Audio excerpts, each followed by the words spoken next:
কথা, এখনো তোদের মতো চুনোপুটি ছেলেরা মা অন্নপূর্ণা সাউন্ডের সেই জনপ্রিয় অপারেটর গঙ্গা ভাইয়ের কাছে টিউশন পড়তে আসে। আরেকটা কথা তো জানিস, যে বাপ শালা বাপই হয়। অপারেটর গঙ্গা ভাই তোদের মতো ছেলেদের এখনো টিউশন পড়ায়, আর ভবিষ্যতেও পড়াবে।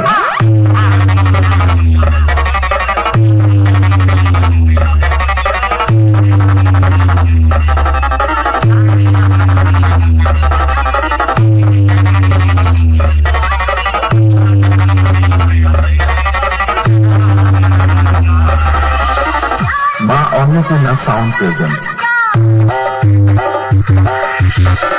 দিনু ভাই মিউজিক প্রোডাকশন।